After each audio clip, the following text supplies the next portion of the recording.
Hi all welcome to football arena. സമീപകാലത്ത് ഒരു പിടി മികച്ച താരങ്ങളെ സ്വന്തമാക്കാൻ സ്പാനിഷ് വമ്പന്മാരായ റയൽ മാഡ്രിഡിന് കഴിഞ്ഞിരുന്നു.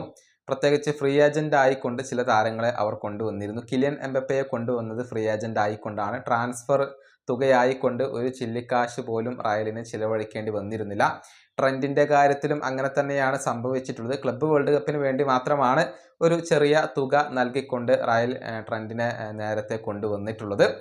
ഏതായാലും ഇതുമായി ബന്ധപ്പെട്ട ഒരു റിപ്പോർട്ട് ഇപ്പോൾ സ്പാനിഷ് മാധ്യമമായ മാർക്ക പ്രസിദ്ധീകരിച്ചിട്ടുണ്ട്.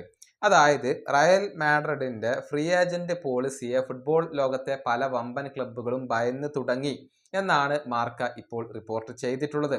അതായത് ഫ്രീ ഏജന്റ് ആവാൻ പോകുന്ന തങ്ങൾക്ക് താല്പര്യമുള്ള താരങ്ങളെ ഒരു വർഷം മുൻപ് തന്നെ റയൽ മാഡ്രിഡ് കോണ്ടാക്ട് ചെയ്യും. ഇതോടെ അവർ റയലിലേക്ക് വരാൻ താല്പര്യപ്പെടുന്നു, ആകൃഷ്ടരാകുന്നു. അതുകൊണ്ട് തന്നെ കരാർ പുതുക്കാൻ സമ്മതിക്കുന്നില്ല. അതല്ല എങ്കിൽ തങ്ങളുടെ നിലവിലെ ക്ലബിനോട് കോൺട്രാക്ട് പുതുക്കാൻ വേണ്ടി വലിയ സാലറി ആവശ്യപ്പെടുന്നു. ഇതാണ് ഫുട്ബോൾ ലോകത്തെ ടോപ്പ് ക്ലബ്ബുകൾക്ക് ഇപ്പോൾ തലവേദന ആയിട്ടുള്ളത്. ലിവർപൂളിന് ട്രെന്റ് അലക്സാണ്ടർ അർണോൾഡിനെ നഷ്ടമായത് ഇതേ രൂപത്തിൽ തന്നെയാണ്. ഇപ്പോഴിതാ ഇബ്രാഹിമ കൊനാറ്റയുടെ കാര്യത്തിലും ഈ ഒരു ഫീൽ അവർക്ക് വന്നു തുടങ്ങിയിട്ടുണ്ട്.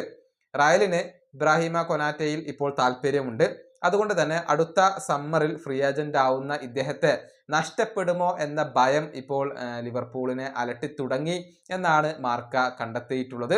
അതായത് റയൽ ഏതെങ്കിലും ഒരു താരത്തെ നോട്ടമിട്ട് കഴിഞ്ഞാൽ അദ്ദേഹത്തെ തങ്ങൾക്ക് നഷ്ടമാവുകയാണ് എന്നുള്ളത് പല ക്ലബ്ബുകളും ഇപ്പോൾ ഭയന്ന് തുടങ്ങിയിട്ടുണ്ട് എന്നാണ് മാർക്കയുടെ റിപ്പോർട്ടിൽ പറയുന്നത്. ഈ വീഡിയോ അവസാനിപ്പിക്കുന്നു. അടുത്തൊരു വീണ്ടും കാണാം.